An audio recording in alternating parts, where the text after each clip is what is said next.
Welcome here. We are having today's topic is synchronous motor. In synchronous motor, we can say that why synchronous motor is not self-starting. Synchronous motor में हमारा normally stator and rotor provide किया गया है, तो synchronous motor is not self starting motor. हमें उसको start कराना पड़ता है by providing the DC exciter on its rotor side. So when we are not providing the DC excitation, and what is going on normally, we can say that the time when there are alternating nature of stator fields, stator poles, and so we are having the rotor is there is north and there is south, but our stator poles are alternating in nature. This is the maybe north, maybe south. Okay, we are taking the condition that first condition may be occur when our upper pole is north and this pole is south. What will happen if this is the rotor having the pole north, having the pole south? Then if it will move to the north, or north is here, the north will be repelled by this north. So these two will be repelled and this south will repel this south. So torque will produce in a anti-clockwise direction. Okay, torque will produce in anti-clockwise direction. So this will be the first condition. In second condition, we can say that if when stator pole are alternating in nature, so this pole will be south and this pole will be north. Then if rotor is in that position, what will occur? If there is north and there is south, so this south will be attracted by this north and this north will be attracted by this south. So a torque will be applied in clockwise direction. So this will be T2. Okay, if this is occurring in same motor at the timing condition, then if we know that you have already known that if we are having 50 hertz supply, then it is also 10 millisecond, and positive half is 10 millisecond, and second negative half is also for 10 millisecond. Then in 10 millisecond, in very short time period, it will get alternate their stator pole flux, stator poles, then north to south, south to north. So there is very less time to situate it at the particular position. So rotor will only twist or only rotate from north to south and south to north. So it will torque will be applied in anti-clockwise direction and clockwise direction, and anti-clockwise direction and clockwise direction. So net torque, if we will calculate, T will be T1 minus T2. These torque are equal, then net torque will be 0, and rotor will not be rotated. Rotor आपका rotate नहीं होगा. तो इस condition में क्या करना है, जब आप यहाँ पे डीसी सप्लाई प्रोवाइड करा देते हैं फील्ड जब आप रोटर की वाइंडिंग में आप डीसी सप्लाई प्रोवाइड करा रहे हैं, तो क्या होगा, N2 और S2, यानी कि एक हमारी प्रॉब्लम ये आई कि जब हमारा रोटर रोटेट कर रहा था, तो यहाँ पे आपका सपोज नॉर्थ पोल था, यहाँ पे साउथ पोल था. ये हमारा इस टाइप से हमारा स्ट्रक्चर है, ये स्ट्रक्चर है. अगर हमारा इसका रोटर का वी कैन से कि ये हमारा नॉर्थ है और ये हमारा साउथ है. तो हमें क्या चाहिए कि जब ये पोल हमारा नॉर्थ से साउथ होता था तो ये इसको अट्रैक्ट करता था, और नॉर्थ होता था तो ये इसको रिपेल करता था. तो दिस वाज आवर T1, ये हमारा T1 था, ये T2 था. तो हमें कंडीशन क्या चाहिए कि हमारा ये साउथ होने से पहले अगर हमारा टॉर्क इधर अप्लाई हो रहा है तो इट शुड क्रॉस दिस.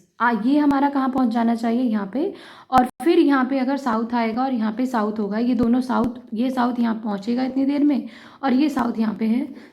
तो these two south will again repel each other. तो उसकी वजह से हमारा torque will be applied in same direction. हमारा टॉर्क जो है वो सेम डायरेक्शन प्रोवाइड होगा. तो हमारा क्या कर रहा है, जितने टाइम में हमारी 10 मिली सेकेंड्स में ये चेंज हो जा रहा है, उतने मिली सेकेंड्स में हमारा रोटर इतनी स्पीड गेन नहीं कर पाता कि वो दूसरे पोल को क्रॉस कर जाए.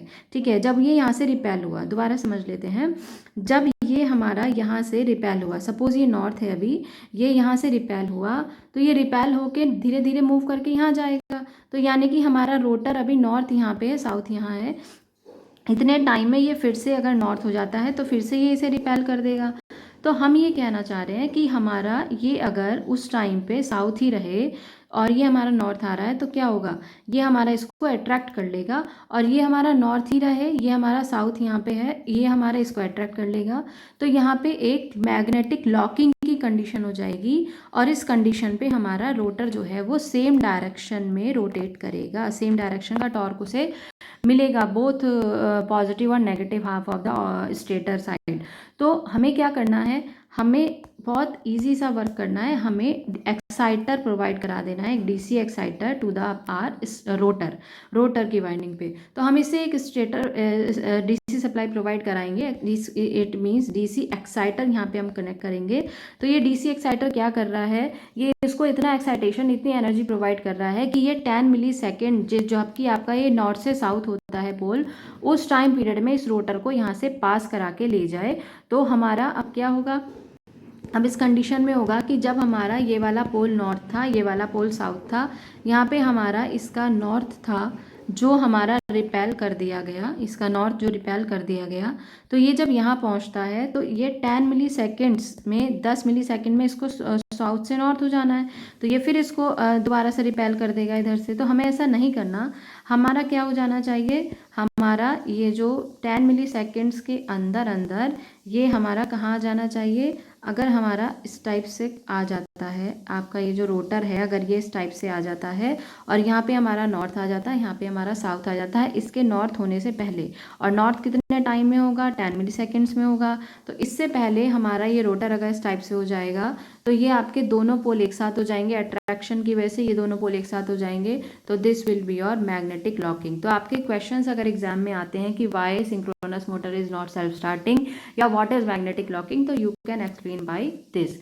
और इसको हम इजीली समझ सकते हैं बाय दिस टू डायग्राम्स कि हमारा टॉर्क T1 और T2 किस तरीके से एंटी क्लॉकवाइज और क्लॉकवाइज होके इस रोटर को एक डायरेक्शन में यूनिफॉर्मली स्मूथली मूव नहीं होने देते हैं। Okay, that's all for synchronous motor. अब इसके बाद हमारा आता है कि हम इसके कुछ ऑप्शंस यूज़ कर सकते हैं, जैसे कि अभी आपको बताया कि method of starting of synchronous motor हमारा जो है ये हो जा रहा है कि हमारा सिंक्रोनस मोटर को हम स्टार्ट कर रहे हैं, लेकिन हम इसको और भी मेथड से स्टार्ट कर सकते हैं, that are called, first point आपका आएगा ड्यू टू, आप इसमें डैम्पर वाइंडिंग प्रोवाइड करा के कर सकते हो। तो सबसे पहले आप क्वेश्चन में लिखेंगे कि we can provide damper winding on stator side, तो ये आपके स्टार्टिंग है, स्टार्टिंग ऑफ सिंक्रोनस मोटर है, ठीक है। सेकंड पॉइंट आप क्या कर सकते हो, इसको प्राइम मूवर की हेल्प से मूव करा सकते हो। प्राइम मूवर्स क्या होते हैं, प्राइम मूवर्स मीन्स आप एक मूवर लगा रहे हो, यानी कि एक ऐसी डिवाइस लगा रहे हो जो उसको मैकेनिकली रोटेट कराएगा, तो that is called your prime mover. और या आप स्प्लिट रिंग इंडक्शन मोटर को भी यूज़ कर सकते हो। स्प्लिट रिंग इंडक्शन मोटर में आप वहाँ पे उसके जो रोटर साइड होता है, रोटर पे आप रेजिस्टेंस की प्रोवाइड करा के आप उसको मोटर को स्टार्ट करा सकते हैं। तो इस टाइप से आपके ये 3 मेथड और इसमें होते हैं स्टार्टिंग के लिए। तो आपके 2 चीज़ें यहाँ पे पूछ रहा है, बस magnetic locking and self starting नहीं है, और इसके बाद आप ये प्रोवाइड करा सकते हैं कि हमारी जो है 3 फेज सिंक्रोनस मोटर के स्टार्टिंग मेथड्स भी कुछ हो सकते हैं। और यहाँ पे जो सिंक्रोनस स्पीड होती है, it will be very well known कि 120 F/P होती है। Okay, that's all for synchronous motor.